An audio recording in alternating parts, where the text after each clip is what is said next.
Legendary at sikat na meriendahan na nag-o-offer ng iba't ibang klaseng merienda at hindi naman pinamahal pero mas pinasarap pa dahil Quality po yung pagkain natin and yet affordable po siya. And yung nagluluto po is nasa puso po yung pagpe-prepare po ng mga pagkain po natin. at sa dami ng mga tao dito at haba ng pila, hindi ka na magtataka kung bakit dinadayo at binabalik-balikan sila. Dahil isang patunay lang yan na masarap at quality talaga yung mga pagkain nila dito. Hello po ma'am. Ma'am, balita ako dito daw yung masarap na merienda. Ano po ba yung mga ino-offer nyo dito ma'am? Hello po, Sir Aki. Bali yung mga ino-offer po namin dito, mga iba't ibang klase po ng mga merienda. Ayan po, meron po tayong mga iba't ibang klase ng pasta, meron din po tayong mga dessert. Ang pasta po natin is, meron tayong palabok, baked macaroni, lasagna, spaghetti, carbonara, and marami pa pong iba. And then sa mga dessert naman po, nag-offer po tayo ng puto cake, crema de fruta, and mahamais po. Ayan. Ma'am, ano naman po yung pinaka-bestseller nyo dyan ma'am?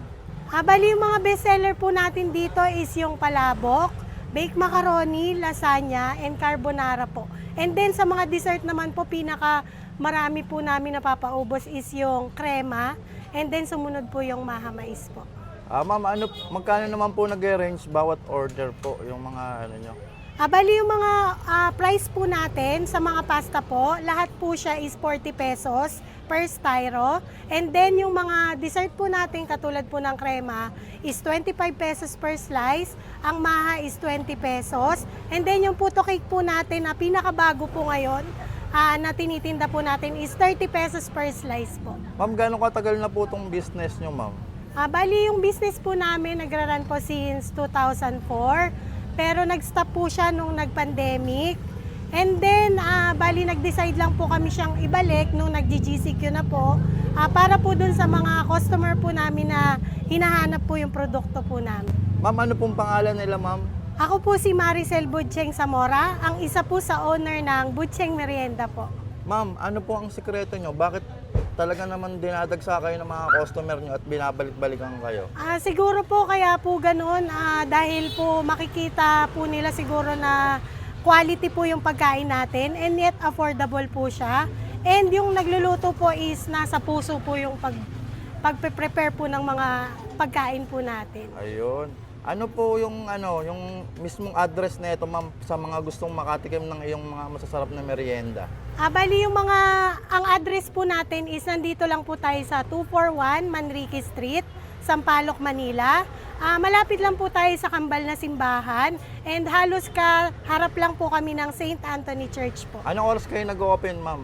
Bali nag-open po tayo 12:30 ng tanghali, pero kung gusto nyo pong marami na po kayong makitang mga paninda, punta po kayo ng mga 3 o'clock para po kumpleto na po siya. Mostly po kasi pagka mga 12:30, crema and mahamais pa lang po yung Ma'am, may nakadisplay. online orders po ba kayo sa mga gusto pong mag-order sa online? Yes po, pero kung mag-online order po sila a day before po para po ma-accommodate. Kasi po pagka po ganitong oras po, hindi na po namin na-open yung online orders po. Ayun, Ayan. thank you po ma'am. Salamat po. Thank you rin po, Tikman Sir ko na Aki. po.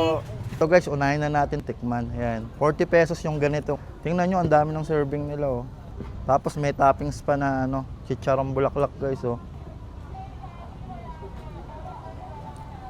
Isa daw sa bestseller nila to. Grabe dito, ang daming tao. Ang haba ng pila.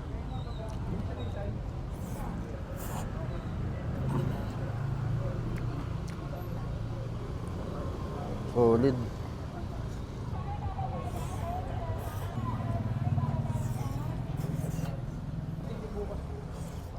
Ito naman guys yung crema de puta nila na 25 pesos isang slice.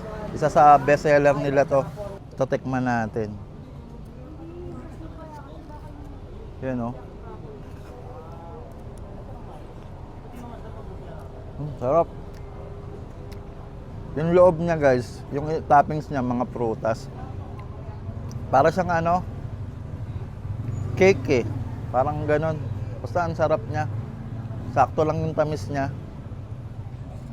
Ito guys, isa to sa marerekomenda ko sa inyong food tripan dito. Ang sarap. Solid to. Pwede to sa mga bata at sa matanda. Kasi yung tamis niya, balance lang. Galing. Bihira to yung ganitong crema de puta. Ito guys, hindi siya nakakaumay. Hindi siya sobrang tamis. Sakto lang talaga. Ayun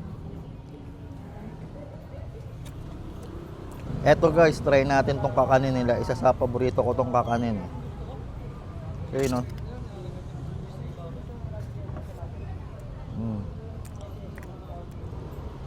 Sarap, may latik pa sa ibabaw. Ayun Ito yung mga natitikman ko talaga sa probinsyang Maha Sarap. Halatang pinag-effort ang mabuti. Ang lasagna naman titikman ko. 40 pesos din yung ganito yung serving nila. Quality.